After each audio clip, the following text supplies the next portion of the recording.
Waduh, kopi saya ini ngapa banyak yang hitam ini? Rugi saya ini menjadi kebun kopi ini nanti. Ada kawan yang bisa memberikan solusi nggak kira-kira ini ya? Wah, Pak Ismen, ada apa ini? Ada apa ini? Ini Kok loh, kayaknya Pak Wanto, pusing bener kopi ini. saya ini banyak yang hitam-hitam. Sehat, Pak Wanto? Alhamdulillah sehat. Gimana kabarnya juga? Alhamdulillah sehat, Pak Wanto. Oh, kenapa? Ini loh, kopi saya banyak yang hitam, Pak Wanto. Di mana solusinya ya ini? Kurang apa ini kira-kira, Pak Wanto? Ah, ikut saya aja kalau gitu. Kemana? Nanti di sana akan dijelaskan dari awal sampai akhir dari semuanya. Iya, kemana kita ini? Kita ke Bintek aja. Yuk. Di sana nanti pelatihannya apa-apa Oh, aja, Pak? banyak. Dari pengolahan, dari pasca panen, dari pemasaran, ada semuanya, Pak, di sana, Pak.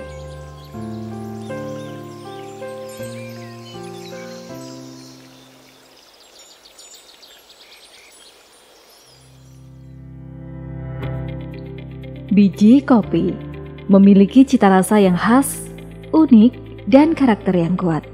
Hal inilah yang menjadikan kopi sebagai salah satu minuman favorit di dunia. Indonesia, sebagai salah satu penghasil kopi terbaik di dunia, menempati peringkat keempat dari segi hasil produksi, setelah Brazil, Vietnam, dan Kolombia. International Coffee Organization atau ICO mencatat di tahun 2020, produksi kopi Indonesia mencapai 726.000 ton. Di Indonesia sendiri ada 3 jenis kopi yang dibudidayakan, yaitu Arabica, Robusta, dan Liberica. Potensi besar inilah yang terus diupayakan pemerintah untuk meningkatkan produksi dan mutu biji kopi. Melalui Kementerian Pertanian, pemerintah aktif melakukan bimbingan kepada petani terkait teknologi budidaya kopi hingga pengolahannya. Salah satunya adalah literasi tani yang dilakukan oleh Pustaka Kementerian Pertanian yang berkolaborasi dengan BPTP Lampung. Literasi tani bertema aplikasi teknologi budidaya dan pasca panen kopi ini menyasar penyuluh dan petani dengan tujuan meningkatkan pengetahuan dan sinergi untuk menambah produksi kopi. Peningkatan salah satu produksi komoditas strategis pertanian dalam sektor perkebunan yaitu kopi Robusta yang dikembangkan. Tentu ini menjadi hal yang memang harus disebarluaskan informasinya, dan kami berpikir bahwa pengkajian atau kaji terap teknologi ini menjadi bagian penting untuk disebarluaskan, dan BPTP Lampung sudah sangat luar biasa mengembangkan teknologi untuk bisa meningkatkan produktivitas kopi yang setiap tahunnya mengalami penurunan. Dan ini salah satu teknologi yang diterapkan dari produktivitas yang di beberapa kabupaten mengalami penurunan, satu pohon hanya 1 kilogram atau 2 kilogram. Sekarang dengan teknologi yang diterapkan oleh BPTP Lampung sudah bisa meningkatkan produktivitas menjadi 4 kilogram per pohonnya. Budidaya kopi yang baik tentunya harus mengacu pada konsepsi pertanian berkelanjutan atau sustainable agriculture, atau pengolahan sumber daya yang berhasil untuk usaha pertanian, sekaligus meningkatkan kualitas lingkungan dan melestarikan sumber daya alam. Persyaratan tumbuh tanam kopi haruslah memperhatikan ketinggian tempat, curah hujan, dan juga lahan. Umumnya kopi di Indonesia dapat tumbuh baik di ketinggian 700 meter di atas permukaan laut, curah hujan 1.500 hingga 2.500 mm per tahun, dengan rata-rata bulan kering 1 hingga 3 bulan dan suhu rata-rata 15 hingga 25 derajat Celcius. Salah satu usaha untuk meningkatkan hasil produksi kopi bisa dengan cara menggunakan varietas unggul. Adapun varietas anjuran sesuai jenisnya bisa dilihat pada tabel berikut ini.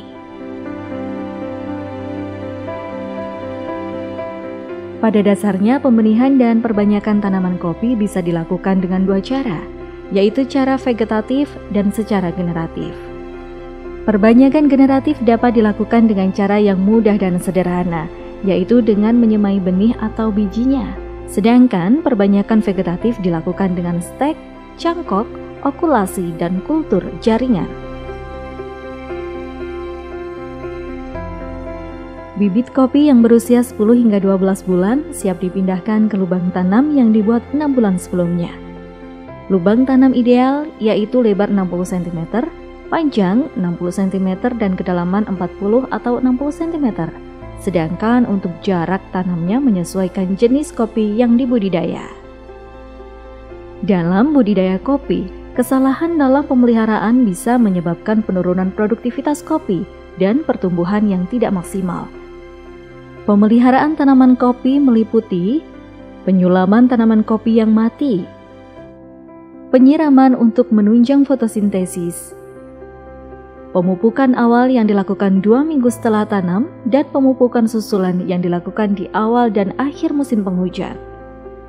Pemangkasan tanaman kopi tetap rendah dan membuang cabang kopi yang tidak produktif, serta pengendalian organisme pengganggu tanaman kopi yang dilakukan dengan cara manual maupun kimia. Mendengar kata kopi, apa yang terlintas di benak kita? Hitam, pahit, hangat, dan aroma yang semerbak? Ya, meskipun rasa kopi sedikit pahit, namun ketika dikombinasikan dengan susu, gula, dan bahan lainnya, kopi menjadi minuman dengan kualitas rasa yang kaya. Tradisi minum kopi yang dulu lebih akrab dengan orang tua, kini menjadi tren dan gaya hidup baru di kalangan anak muda.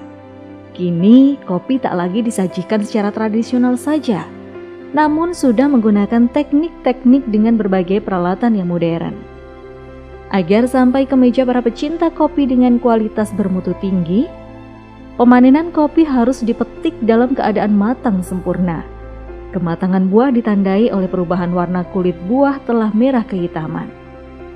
Buah kopi masak mempunyai daging buah lunak dan berlendir, serta mengandung senyawa gula yang relatif tinggi sehingga rasanya manis.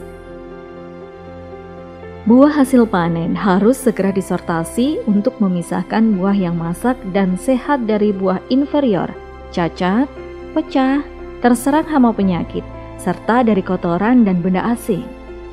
Proses sortasi ini dilakukan dengan merendam kopi dalam air. Kemudian kopi dengan kualitas rendah akan mengambang. Kopi mengambang inilah yang akan dibuang. Selain pemanenan, pengolahan hasil kopi juga menentukan kualitas dan cita rasa biji kopi. Buah kopi dapat diolah secara basah maupun kering, yang kemudian dikelompokkan menjadi 4 cara. Setelah kita petik, kita rambang, kemudian ada perlakuan-perlakuan tertentu. Nah, di situ ada pengolahan, ada 4 cara pengolahan untuk mendapatkan kualitas kopi yang baik. Ya, biasanya digunakan, yang dilakukan oleh petani itu adalah proses kering ya. Nah, dalam istilahnya kita sebut proses natural. Ada proses natural, kemudian ada full wash dengan air yang cukup, kemudian ada semi wash, dan selanjutnya ada proses honey proses. Perbedaan cara pengolahan tersebut akan mempengaruhi cita rasa, aroma, dan tampilan kopi. Proses full wash akan menghasilkan kopi yang ringan dan mild. Semi wash mengurangi asam biji kopi sehingga menghasilkan body yang lebih kuat. Honey proses menghasilkan kopi dengan aftertaste manis. Dan natural proses akan menghasilkan rasa yang lebih kompleks. Tahap pengolahan selanjutnya adalah fermentasi. Proses fermentasi ini bisa dilakukan sebelum atau sesudah biji kopi dikupas. Fermentasi yang melibatkan mikroorganisme ini membantu berkembangnya kopi dengan mengeluarkan banyak zat, enzim, gula, dan zat lainnya. Nah, dari 4 proses itu sebenarnya kalau kita ingin mendapatkan yang kopi yang lebih baik, kita melakukan fermentasi. Sebelum kita proses yang tadi itu, kita melakukan fermentasi secara alami bisa, atau melakukan fermentasinya secara menggunakan starter yang sudah dibuat sedemikian rupa, dimasukkan ke dalam bak-bak penampungan ya, bak penampungan seperti yang kita lakukan di sini di Natar, itu menggunakan drum-drum. Nah, dari drum itu kita rendam selama 2-3 hari. Buah hasil fermentasi selanjutnya dikupas kulitnya. Pengupasan kulit buah kopi atau pulping dilakukan pada proses pengolahan kopi dengan cara full wash dan semi wash. Pengupasan dapat menggunakan mesin bertipe silinder. Pengupasan bisa menggunakan air untuk mempermudah proses pemisahan biji HS, yaitu biji yang masih terbungkus cangkang atau kulit tanduk. Tahap berikutnya yaitu pencucian biji HS untuk menghilangkan lendir. Untuk skala kecil, pencucian cukup menggunakan ember, dan untuk skala besar dapat menggunakan mesin pencuci. Biji kopi yang sudah bersih selanjutnya dikeringkan dengan dijemur. Biji dibalik setiap 1 hingga 2 jam agar kering merata. Jika cuaca cerah, penjemuran memerlukan waktu 2 hingga 3 minggu, hingga kadar air pada biji kopi mencapai 12%. Selain dengan cara dijemur, pengeringan juga bisa dilakukan dengan menggunakan alat pengering. Cuman saya tekankan di sini, untuk pengeringan, kita sebaiknya menggunakan, kalau tidak punya dom, namanya kan alat pengering tata surya, menggunakan alat pengering secara matahari, itu kita gunakan harus dengan para-para ya. Artinya jangan bersentuhan dengan tanah, lantai jemur. Misalnya ada lantai jemur, ini kita gelar saja, jangan seperti itu. Harus kita alas, atau mungkin kita pakai para-para yang seperti yang di Natar, ditaruh di para-para, jadi tidak menyentuh tanah, dengan tujuan cepat pengeringannya, kemudian tidak terkontaminasi oleh tanah-tanah, bakteri-bakteri tanah yang ada di sekitarnya. Biji kopi yang telah kering sempurna kemudian digiling menggunakan mesin untuk mengupas kulit tanduk dan sekaligus sebagai pemulesan. Dalam proses penggilingan ini perlu memperhatikan pengaturan mesin dengan baik agar menghindari terjadinya biji pecah. Biji kopi yang digiling akan menghasilkan kopi beras atau yang disebut sebagai green bean. Biji kopi beras selanjutnya dikemas dalam karung goni atau karung plastik yang food grade. Setiap karungnya berisi kurang lebih 60 kg. Untuk penyimpanan di gudang, karung ditumpuk dengan rapi di atas papan kayu atau palet agar tidak langsung bersinggungan dengan permukaan lantai. Kopi ditumpuk tidak menempel tembok dan maksimal tumpukan 12 karung. Nilai secangkir kopi ditentukan mulai dari proses budidaya, pengolahan, sampai penyajian. Salah satu kunci dari produksi kopi bubuk adalah proses penyangraian atau roasting. 70% cita rasa aroma kopi terbentuk saat proses roasting. Jadi, rasa akhir kopi tergantung dari proses ini. Proses penyangraian dilakukan dengan menggunakan suhu yang tinggi. Biji kopi disangrai pada suhu 180 hingga 240 derajat Celcius dan memerlukan waktu 15 hingga 30 menit. Gimana cara proses penyangraian yang bagus itu?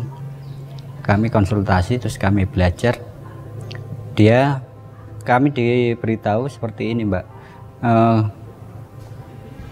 Sangrai itu kita hidupkan mesinnya, terus api dengan 200 derajat. 200 derajat kopi baru dimasukkan. Jangan dihidupkan langsung dimasukkan kopi waktu penyangraian itu. Kalau pakai roasting itu lebih bagus, aroma lebih keluar. Kita bisa ngecek, oh ini aromanya kurang bagus, kita hilangkan blower, kita buka lebih. Nanti kalau aroma itu bagus kita tutup biar aroma itu biar merata gitu. Biji kopi yang sudah disangrai kemudian dihaluskan dengan grinder hingga kehalusan tertentu agar mudah diseduh dan memberikan sensasi rasa dan aroma yang lebih optimal. Kopi bubuk ukuran halus diperoleh dari ayakan dengan ukuran lubang 200 mes, sedangkan untuk ukuran bubuk medium digunakan ayakan 120 mes. Tak lupa, untuk menjaga keawetan dan menarik minat beli konsumen, kopi perlu dikemas secara baik. Tujuan pengemasan ini juga untuk mempertahankan aroma dan cita rasa kopi bubuk. Beberapa faktor yang berpengaruh terhadap keawetan kopi bubuk selama dikemas adalah suhu lingkungan penyimpanan, tingkat sangrai, kadar air bubuk, kehalusan bubuk, dan kandungan oksigen di dalam kemasan. 30% cita rasa kopi dipengaruhi oleh cara pengolahannya, sehingga pada praktiknya kopi harus diolah dengan benar. Kopi yang baik adalah kopi yang memiliki kualitas yang tinggi, aroma dan cita rasa yang disukai, serta dapat memberikan manfaat bagi kesehatan.